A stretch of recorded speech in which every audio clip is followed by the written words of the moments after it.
I could feel for years that my own attention was getting worse. Things that require deep focus that are really important to me, like reading books, having long conversations, watching films, were just getting harder and harder. The most important thing for you to know is this is not your fault.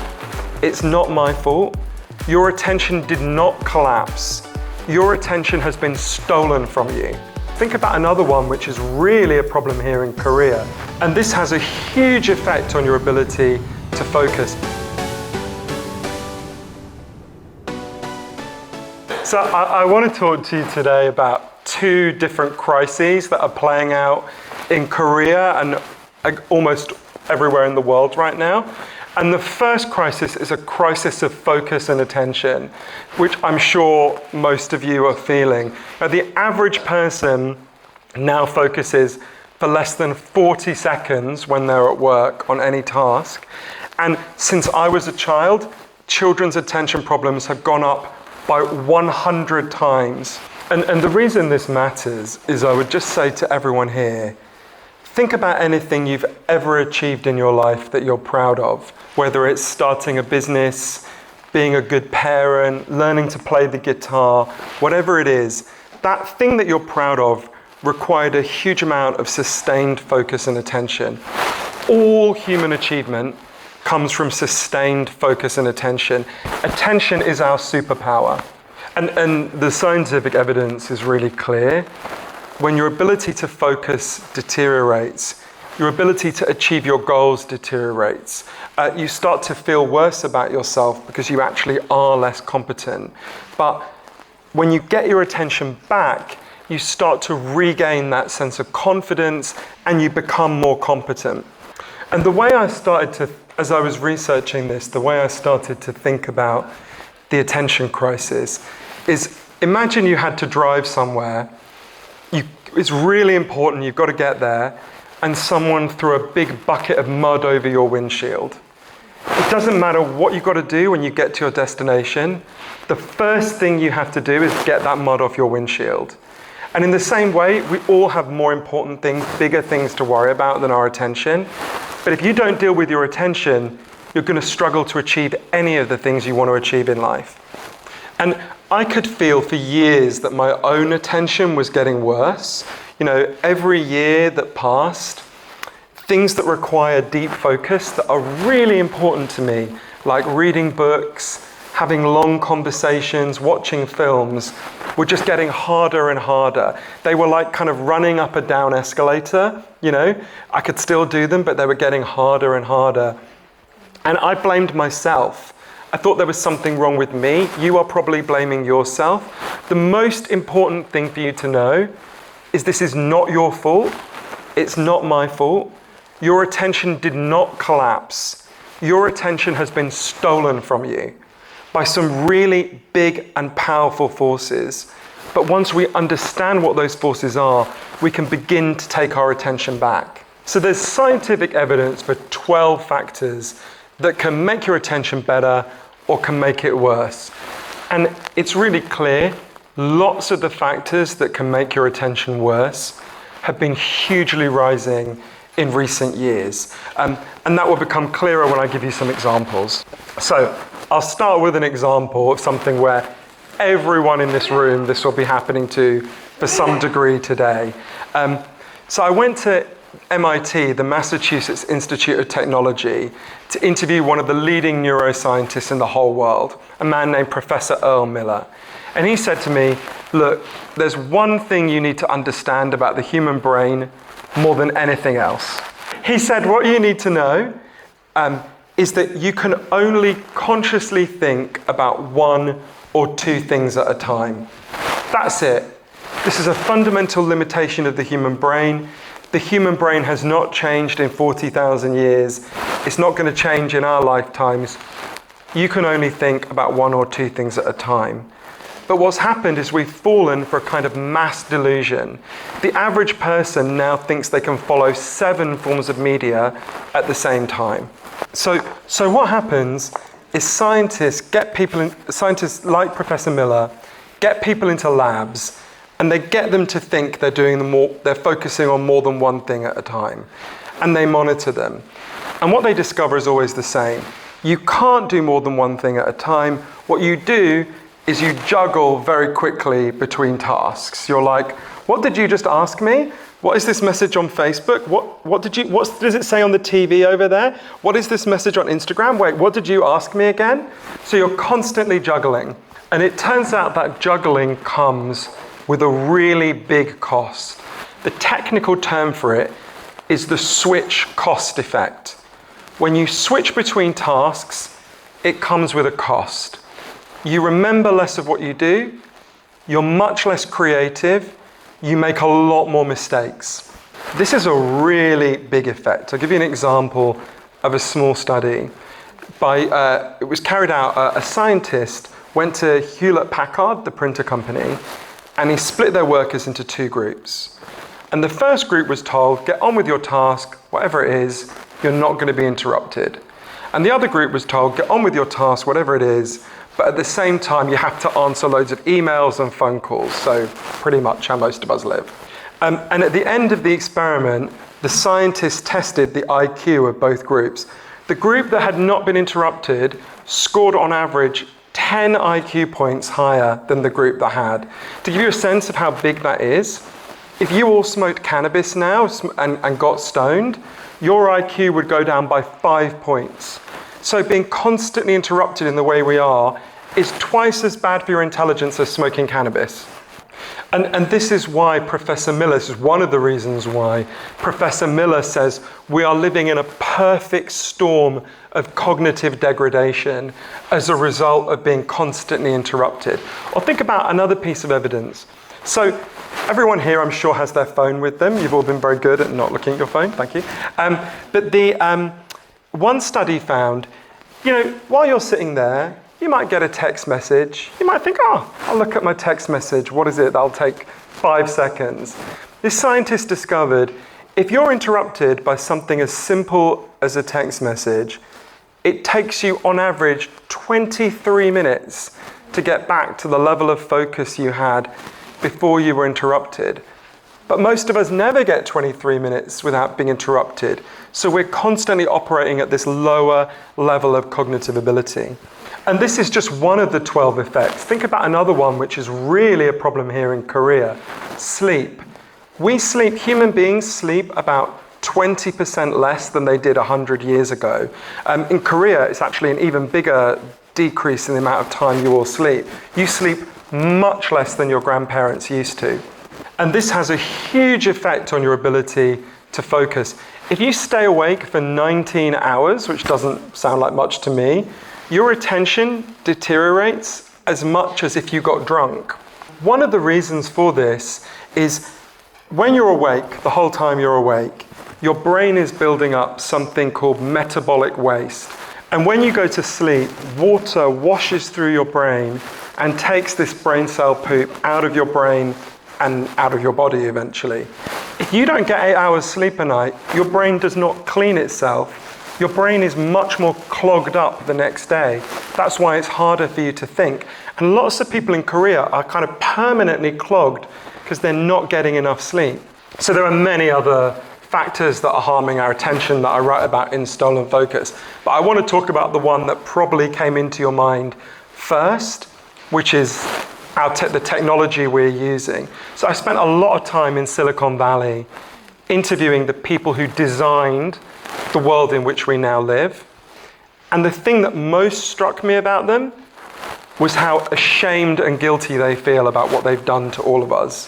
For example, there's a person I interviewed, got to know, became friends with, called James Williams, who was at the heart of the invention of Gmail. One day he was speaking to a tech conference where the audience was literally the people who design the stuff your kids use every day, the kind of games that people are playing on the Seoul subway. And he said to them, if there is anyone here who wants to live in the world that we're creating, please put up your hand. And nobody put up their hand. And the people who designed this technology explained to me how it was designed explicitly to hack and invade your attention. That's how it works. So they explained to me, if any of you now opened Facebook, TikTok, Instagram, Twitter, and began to scroll, those companies begin to make money out of you in two ways. The first way they make money out of you is really simple. You see advertising. We all know how that works. The second way is much more important. Everything you ever do on these apps, included in your so-called private messages, is scanned and sorted by their artificial intelligence algorithms to figure out who you are, what makes you happy, what makes you angry, what makes you sad. And they're doing this for lots of reasons, but the most important is to figure out what to show you next to keep scrolling. Because every time you open the app and begin to scroll, they begin to make money. Every time your child opens the app and begins to scroll, they begin to make money. Every time you or your child close the app, that revenue stream disappears. So all of this genius in Silicon Valley, all this AI, all these algorithms, is designed to do one thing: to figure out how to get you to open the app as often as possible and scroll as long as possible. And my friend Tristan Harris, who was also part of this machine, designing this machine, like he said when he testified before the US Senate, you can try having self-control, but every time you do, there are 10,000 engineers on the other side of the screen working really hard to undermine your self-control. There are kind of two ways at which I think we've got to deal with them. I think of them as defense and offense. There are loads of things we can all do today to defend ourselves and our kids from these forces that are harming our attention. But I want to be really honest, because I don't think most people who communicate about attention are being honest. I am really in favor of these individual changes. I'll talk about them in a second. They'll make a big difference. On their own, they're not enough to fully solve this crisis, because this crisis did not happen because you had bad habits or I had bad habits. It happened because of these much bigger forces. And at some point we have to go on the offense against those forces. So to give you some examples about what you can do to defend yourself right away, I'll give you just talk about two now, but there's lots in the book. So one is, you can all go online and buy something called a K-Safe. It's really simple. I use it 3 hours a day to write my books. I would not have finished my most recent book if I didn't lock my phone away like that. It's like a jail for your phone, but it's hard at first, but I really recommend everyone buys one. At first it's hard, but the pleasures of attention are so much greater than whatever dumb update you'll have to wait like 10 minutes for on Instagram. Yeah, so there are loads of things like that you can do. But at some point, we're going to have to take collective action on this issue. And that requires lots of things, changing how schools work, how our workplaces work, lots of things. But I want to give you an example of a change that happened here in Korea that has massively improved people's attention, that I think could inspire us for what we need to do next. So can I just ask you to put up your hand if you're 40 years old or older, just for a second. So you guys will remember this, and younger people, you've got to believe that it happened. When we were kids, when we were young, the only form of petrol in this country, and in my country, Britain, was leaded petrol, right? I'm sure you guys all remember it, petrol with lead in it. And it was discovered by scientists that exposure to lead is really bad for people's brains, and particularly for children's ability to pay attention. So what happened all over the world is groups of ordinary mothers banded together and said, why are we allowing this? Why are we allowing the lead industry to poison our children's brains? And this was a big fight. Like, the lead industry was really powerful. But these mothers, they fought really hard for all of us to get this lead out of the environment, and they won. As a result, the average Korean child is 5 IQ points higher than they would have been had we not made that change. To me, that's a great example and inspiration for what we need to do now. In addition to all these individual changes that we should all make, we need to take on the forces that have done this. we need to regulate the social media companies. Social media doesn't have to work the way it does now, where it's screwing up our brains and our children's brains. There are different ways social media can work. We can limit and contain social media if we want to, but these companies will never do that on their own. They will only do that if all over the world we make them do it. And that fight has already begun. I just came from Australia, where they have banned all social media for under 18-year-olds, and they're moving to regulate social media. China has massively regulated social media. Chinese kids don't see what your kids see. They don't let TikTok poison their children's brains the way Korean and British children's brains are being poisoned. We can regulate these companies and change them if we demand it and fight for it. But it requires a big shift in psychology. I've been speaking to lots of young Koreans. They keep telling me when they can't pay attention, they get really angry with themselves. I've spoken to lots of Korean parents who are angry with themselves and angry with their children. We need to stop being angry with ourselves and our kids and start being angry with the people who did this to us in Silicon Valley. And we need to realize we are not like medieval peasants begging King Musk and King Zuckerberg for a few little crumbs of attention from their table. We are the free citizens of democracies. You fought really hard for your democracy in this country, right? We own our own minds, and we can take them back if we want to. And one of the reasons for this is to understand what's happening to all of us, you have to go back to what I said before. So every time you open the app and begin to scroll, these companies begin to make money. So they're figuring out all the time, what can we show you next that will keep you scrolling? And these apps, these designers of these apps, discovered something about human psychology. People will stare longer at things that make us angry and upset than we will at things that make us feel good. If you've ever seen a car crash on the highway, you know what I mean. You stared longer at the car wreck than you did at the pretty flowers on the other side of the street. So this has always been part of human psychology. But when it combines with algorithms that learn you really intimately, it has a disastrous effect. So picture two teenage girls who go to the same party and go home on the same bus, and they both open TikTok.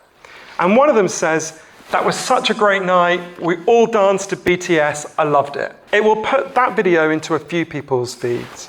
Okay, now imagine the other girl opens the app and starts just insulting everyone at the party, saying she hates them, they're horrible. It will put, the app is always scanning, the AI is scanning the kind of words you use. It will put that second video into far more people's feeds because negative content makes you stare longer. It makes you angry, so you stare longer. You're going to go, "What do you mean? Screw you." You start to have a fight, right? I'd like to think you all find what I'm saying interesting, but if the guys sitting at the back over there started having a fight, you would all turn and watch the fight, right? That dynamic is playing out online all the time on TikTok. And that is bad enough for two teenage girls on a bus. Teenage girls all over the world are so anxious right now because of that dynamic. But now imagine a whole country and a whole planet like that, where the kind people, the decent people, they're pushed to the back and pretty quiet, and the most angry, mean, hostile people, hateful people are given a really powerful microphone and pushed to the front. But also, if you want to live in a democracy, you know, like I say, you know this much better than me, you fought so hard for this democracy. We've got to deal with these factors. Democracy cannot last long if we are all spending 3 hours a day plugged into a machine designed to get us to hate our fellow citizens. That cannot last very long. So if we want to think about this attention crisis, the way I think about it, my friend James Williams talked to me about this, suggested this. It's like there's like 4 different layers to this crisis, right? So the first layer is the one that we think of most when we think about attention problems. It's what he calls our spotlight. So your spotlight is your ability to narrow your attention down to one thing. You know, like Lady Gaga walks onto a stage and there's a spotlight on her. You're filtering out everything else and you just watch her. So your spotlight is your ability to carry out one immediate task. Like, I don't know, you go to the kitchen to get a Diet Coke, and on the way you get a text from your friend and you forget why you went into the kitchen, and you go back and you don't have a Diet Coke. That would be your spotlight being interrupted. The next level up is what he calls your starlight. And that's not your ability to do an immediate task like go to the fridge and get a Coke.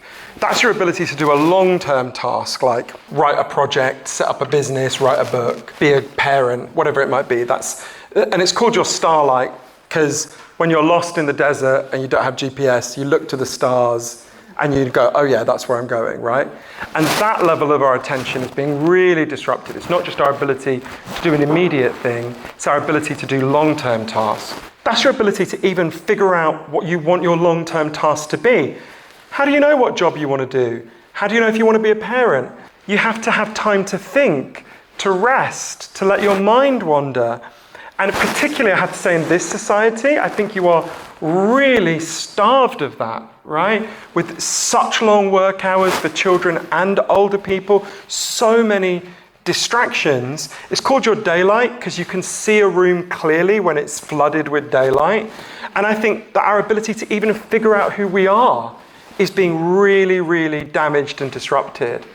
And the last layer above that is what I would call our stadium lights. This crisis isn't just harming our individual ability to figure out and achieve long-term goals. It's affecting our ability to see each other and to formulate collective goals as a society, right? And Korea, like Britain, has many big collective crises at the moment. But if we can't come together, if we can't think clearly, if we can't see each other without getting angry, we can't achieve those collective goals either. So, and the key thing to understand is it doesn't have to be this way. The changes that are harming our attention are quite recent. They have happened because a very small number of rich people introduced these changes, and we can fight back against them, and we can deal with these crises. But to do that, we have to understand what happened. And the book is called Stolen Focus, because like I say, our attention was stolen, right? If something is stolen from you, you can go and get it back.